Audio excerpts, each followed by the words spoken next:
See, Himran, we are now on the exact place where maybe we could say Pandora's box has been opened more than 100 years ago.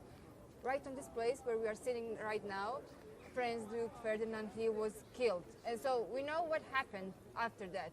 But in your own unique perspective, what do you think, if you kindly explain us, who was actually behind World War I? Bismillahir Rahmanir Rahim. I'm grateful to Allah Most Kind that I'm here at this very spot in Sarajevo where Franz Ferdinand was assassinated in the summer of 1914. First of all, I was in New York on September the 11th, the morning of September the 11th, 2001. When the attack on the World Trade Center took place. And as soon as that occurred and I saw what happened on television, I came to the conclusion that this was a repetition of what happened in Sarajevo in the summer of 1914.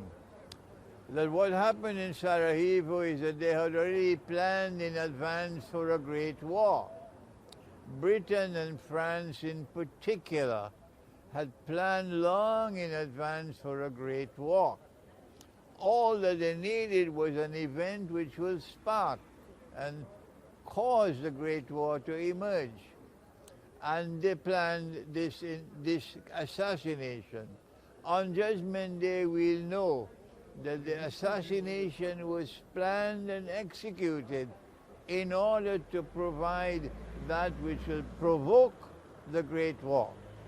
And now, after more than 100 years, we are back to Sarajevo because we are located at a moment in time when those who provoked the First World War are now ready to provoke the Great War.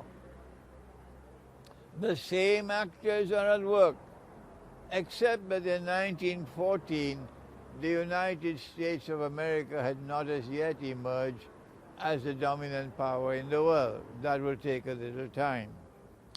But the same actors at work who provoked the First World War and who committed this act in Sarajevo, which provoked that war, are the same actors again at work now, at this time, seeking to provoke what in Christian eschatology is known as Armageddon, the greatest war of all, and in Islamic eschatology it is known as the Malhama.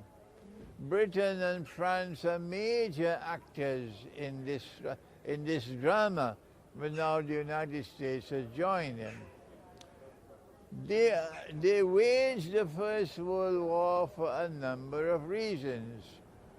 But the most basic, the most fundamental of all reasons, we have to excuse the noise, we can't avoid the noise. It's a busy thoroughfare over here, but it's still a historic moment and a historic place to be able to have this brief interview. The reason why they waged the Great War was Jerusalem. They wanted to dismantle the Ottoman Empire so that they could liberate Jerusalem for the Jews and so that they could bring the Jews back to Jerusalem to reclaim Jerusalem as their own 2,000 years after they had been sent and expelled and were living in exile. And they wanted to create a state of Israel in the Holy Land.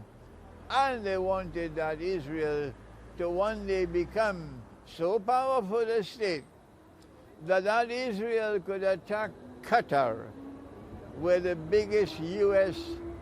military base in the whole Middle East is located, and attack Qatar despite the presence of the American military base, among other reasons, to say to the United States, if you didn't know it, you know it now.